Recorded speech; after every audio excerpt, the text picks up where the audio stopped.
लिखतानी नाम रे, लिखतानी नाम रे। अरमान स्टूडियो शीशा के फोड़ी जन लिखतानी नाम रे, शीशा के फोड़ी जन लिखतानी नाम रे, लिखतानी नाम रे, लिखतानी शीशा के फोड़ी जन लिखतानी नाम रे। तोहरे में अटकल जान रे जानू रे, तोहरे में अटकल हमर प्राण रे। शीशा के फोड़ी जन लिखतानी नाम रे, शीशा के फोड़ी जन लिखतानी नाम रे, शीशा के फोड़ी जन लिखतानी नाम रे।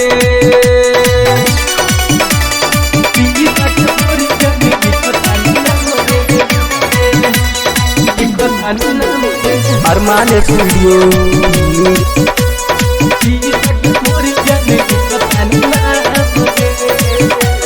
कहेल कि हमारा से करेल न प्यार रे, कह एक बार तो देखाई सीना पार रे, एक बार तो देखाई सीना पार रे।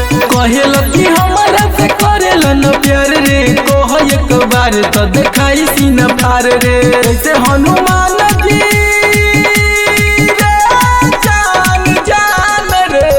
जैसे हनुमान जी देखल सिया राम रे। शीशा के फोड़ी जन लिखतानी नाम रे, शीशा के फोड़ी जन लिखतानी नाम रे। तोहरे में अटकल हमर प्राण रे, शीशा के फोड़ी जन लिखतानी नाम रे, शीशा के फोड़ी जन लिखतानी नाम रे, शीशा के फोड़ी जन लिखतानी नाम रे। अरमान स्टूडियो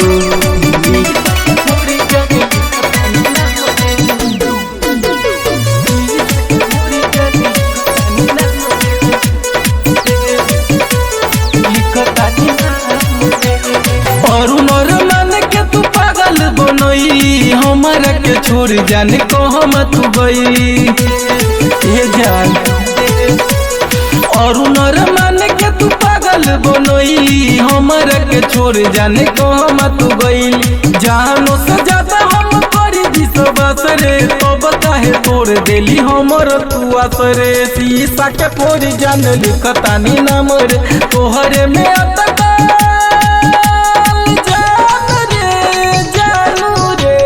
तोहरे में अटकल हमर प्राण रे। शीशा के फोड़ी जन लिखतानी नाम रे, शीशा के फोड़ी जन लिखतानी नाम रे, शीशा के फोड़ी जन लिखतानी नाम रे।